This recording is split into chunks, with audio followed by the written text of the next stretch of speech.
First, thanks for joining me.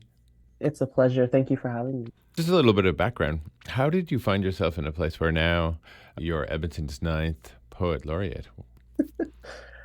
Well, I actually started off with a background in civil engineering. That's what I thought I wanted to do. Ah, But I've always been sort of involved in the arts. I loved writing poetry and stories, and I started off just performing at cafes and coffee shops around the city. Wherever there was a microphone, I found my place there. ah. I started sharing stories, and poetry kind of just took over my life in a way. And so eventually, I left engineering and started pursuing it full time. And it's been a journey across the globe, really, but opportunities started to open up for me, and so being the poet laureate was like one of the highest honors, I think, of my poetic life, and I'm really grateful to have had that opportunity. So let's look at one of the signposts in your career that's coming up, and that is the open show. What is the Mhm. open show? Can you describe it?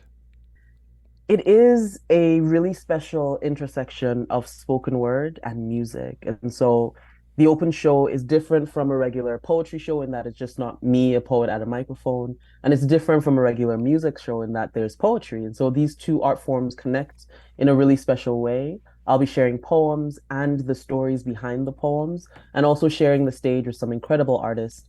MELAFRIQUE, local here to Edmonton, an Hmm. Afrofusion band. They're incredible, and the Key 30 Orchestra, who's actually coming in from Calgary. And so they're a 27-piece orchestra. So it's this melding of classical music and spoken word and the magic of this Afrofusion band, for what I think is like a one of a kind experience, truly. So, do they play behind you or with you while you're reciting Yes. your work? Yeah. So there's Fascinating. the music that's being played in the show is actually music that was composed for these poems. Hmm. And so the orchestra's playing along with the band, along with the poetry, and each part has like a kind of call and response that it's doing together. And so it really is, it's been really special creating the work, and we're excited to put it on stage. And did you compose the music, or who composed the music? No, the original music actually emerged out of a spoken word album that I have called Swim. That was composed by Enoch Atty, who's a member of the Melafreak band.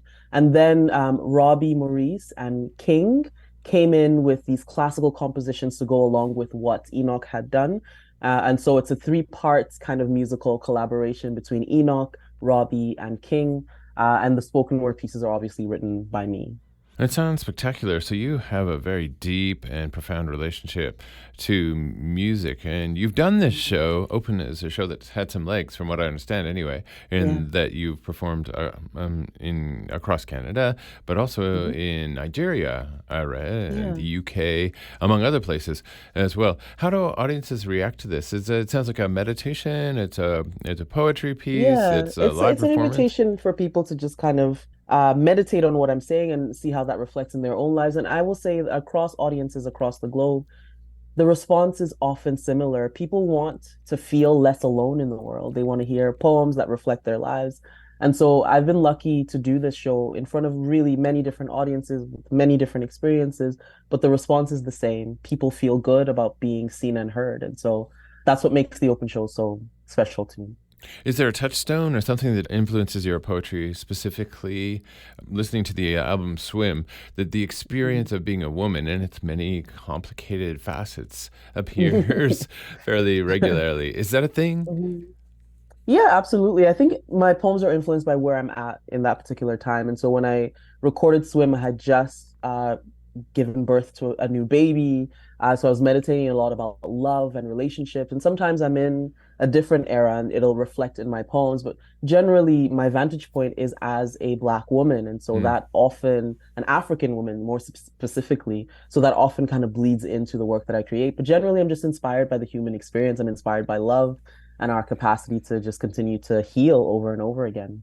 Well, thanks to you for sharing this time with us and your remarkable capacity to explore so many fascinating avenues. I think your poetry is very akin to music in that it can be beautifully abstract, yet it touches something Mhm. deep, an emotional Thank core, a you. kernel in people. And people have an opportunity to catch open, and that's at the Triffo Theatre downtown, right? Triffo Theatre at MacEwan.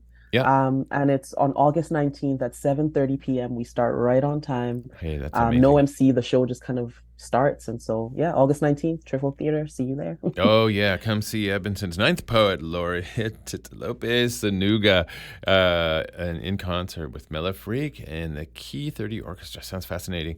CKUA has a real deep library of music. Can I play a request for you? I would love to hear. Do you have any MELAFRIQUE tunes? They're in Oh, the show, so I'm absolutely. feeling a little biased. Anything by MELAFRIQUE is a win for me.